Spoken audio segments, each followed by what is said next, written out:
Hello, noswaith dda. I'm Rhys Jones. A life-changing drug, that's how one patient has described her use of medicinal cannabis to ease symptoms of Crohn's disease. Sam Ashton from Barry has been using the drug for several years and says it's key to managing her pain. But 6 years since its authorisation for medicinal use, the number of patients being prescribed it on the NHS remains low. Gwenann Campbell reports. Sam Ashton spent most of her life living in pain. I was diagnosed with Crohn's disease back in 2003 and I got really sick. I got to the point where I got so sick I couldn't look after my own daughter and I ended up having surgery. But 3 years ago, she was prescribed medical cannabis. Oh, it's changed my life considerably. Since starting taking cannabis medication, I have not been on any pharmaceutical medication. I've not had to have any further surgeries. One of the first things that I noticed once I got onto the right level of medication with it is the episodes of severe chronic fatigue disappeared. And I think anyone who lives with a chronic illness like Crohn's disease, you go through periods of your life where you believe you will never be well again. So the fact that I am here working, I'm running my own business, this is a testament because cannabis has given me that back. Medical cannabis was made legal in the UK 6 years ago. But despite it being a budding industry, getting a prescription on the NHS remains difficult. It's impossible to get on the NHS. I believe there's maybe 4 or 5 people who have cannabis-based medications prescribed on the NHS. We want full access on the NHS for people who may benefit for cannabis-based medications. There's some evidence that medical cannabis can relieve symptoms such as pain or nausea, but many doctors remain wary. There is certainly a taboo about taking medical cannabis, both within the public at large and the medical profession. This isn't something that doctors get taught during their training, and there isn't a widespread discussion about these medications. I would like to see a greater awareness amongst the public and the medical profession that these medications provide an alternative for people who have failed to respond to conventional medication. And the potential for benefits for the population at large are immense. You know, I'm really excited to see that these medications could have a valuable part to play in the medical armoury. But Sam has high hopes that raising awareness will reduce the stigma and eventually there'll be better access for medical cannabis. Gwenann Campbell reporting. The family of a grandmother who died in Rhys say her passing leaves a huge hole in their hearts. Catherine Flynn from Cefndy Road died 2 weeks ago. Dean Mears of Bodelwyddan Avenue in Kinmel Bay has been charged with her murder and burglary with intent to cause grievous bodily harm. Another man arrested for conspiracy to murder remains on police bail. The latest phase of refurbishment works on the Menai Suspension Bridge has been completed ahead of its bicentenary in 2 years' time. Problem with the hangars posed a public safety risk that saw the bridge closed in October 2022. The hangar replacement project got underway last autumn. An Anglesey nursing home claims it's facing a bill of more than £125,000 as the fallout from last week's UK budget continues. Owners at the Glanrhos care home in Bryn Shenkin say the increase in national insurance contributions and a minimum wage rise means running the home will become difficult to sustain financially. Joanne Gallagher reports. 52 people live here in the Glanrhos care home, where they're looked after by 73 members of staff. Their needs are met 24/7, but in the background and behind closed doors are some tough conversations. Kim Ombler is number crunching after the UK government's first budget, and in just over a week she's worked out that the increase in national insurance contributions for employers, together with the rise in the living wage, will cause problems. We're looking at an increase of possibly 10%.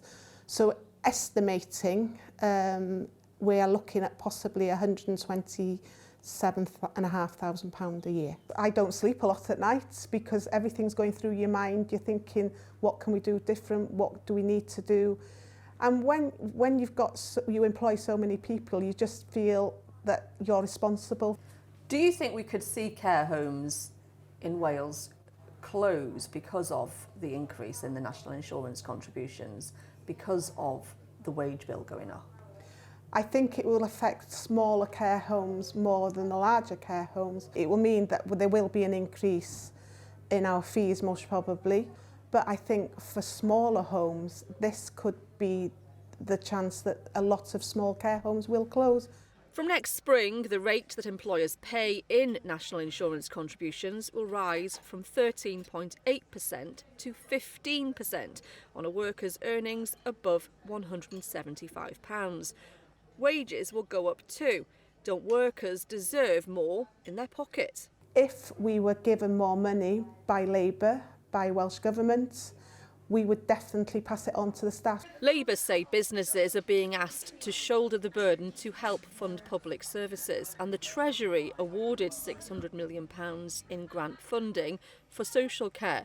But for the MP for Ynys Môn, it's not enough. I don't think they've quite understood the challenge that the private sector is going to have, especially in areas like Wales, where 99% plus of the economy is SMEs in Wales. It's hoped the concerns raised here on Anglesey will provide food for thought for those in power. Joanne Gallagher, ITV News, Bryn Shenkin. Sport now, and Welsh domestic champions, the New Saints, were narrowly defeated in their UEFA Conference League match against Shamrock Rovers earlier in Dublin. Even though TNS went ahead from a Jordan Williams goal in the 14th minute, the side conceded 2 from the home team in the first half. The Saints now face an uphill struggle to qualify from the playoff round. The final score 2-1 to Shamrock Rovers. Finally, it's been over 150 years since the magnificent sea eagle was last spotted over the Severn estuary. Now, charities have announced plans to bring the bird of prey back to the area in the next couple of years. Rhys Williams reports. For centuries, this remarkable sight was a common one across the UK. But the last British white-tailed eagle, or sea eagle, was shot in Shetland in 1918. They've since been re-established in Scotland, Northern Ireland and England. Now there are plans to do the same in the Severn estuary. So we have a opportunity here to reinstate them and introduce ecosystem function back into our wetlands, and something we're particularly interested in at WWT, something called the landscape of fear, where we think reintroducing these apex predators will help keep all of our smaller predators on their toes. This white-tailed eagle, called Aquarius, is kept at the British Bird of Prey Centre in Carmarthenshire, but there are none in the wild in Wales. With a wingspan of nearly 8 feet, sea eagles usually eat commonly available fish and waterfowl, which helps other struggling protected species to grow. But not everyone has welcomed their return to our skies, with some concerns from the farming community, particularly in Scotland, that sea eagles may target lambs. We know that the results that are coming out of Scotland, they can scavenge and they can maybe take the rare opportunity to take sick, injured, but there's no evidence of them taking healthy, viable lambs. So we believe that that would be mimicked in the Welsh landscape. The proposals will see all the eagles tagged so the birds can be kept safe, and any allegations livestock have been harmed can be investigated. Rhys Williams, ITV News. Can we expect some nice weather tomorrow? I do hope so. Philippa Drew has all the details for you. A mostly calm and fine day, with high temperatures expected this evening. TUI sponsors ITV Cymru Wales weather. Good evening. Well, this week so far has tended to be rather grey, gloomy and at times damp. More of the same through the next few days, so still plenty of cloud, some patchy rain or drizzle, and feeling a touch chillier than of late, just for a time. Out there at the moment, this is how things are looking. A lot of cloud on the scene, low enough overnight to give some fairly widespread mist and hill fog over the highest ground. The best chance of any breaks holding on will be up towards the northwest, but here a dip in temperatures, perhaps down to 5 or 6 Celsius. Tomorrow morning then, that's where we pick up. The best of any early sunshine up towards the very far northwest. Elsewhere, a good deal of cloud to start the day. And for most of us, little change in that setup as we head into the afternoon. Still some mist and murk over the higher ground, perhaps a few pockets of drizzle where the cloud is thick enough. And if anything, temperatures on the whole just a little bit down on today's values. The best of those temperatures around the coast, possibly peaking at around 13 degrees Celsius. Overnight into Saturday, well, more of the same really, but we will see the eventual arrival of the first week weather front drifting in from the west. That will bring some damper weather through the weekend, hopeful of a bit more sunshine come Monday. Bye-bye. TUI sponsors ITV Cymru Wales weather.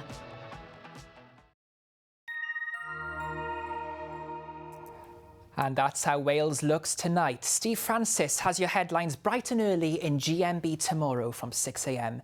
But from all of us on the late team, thank you for your company. Nos da.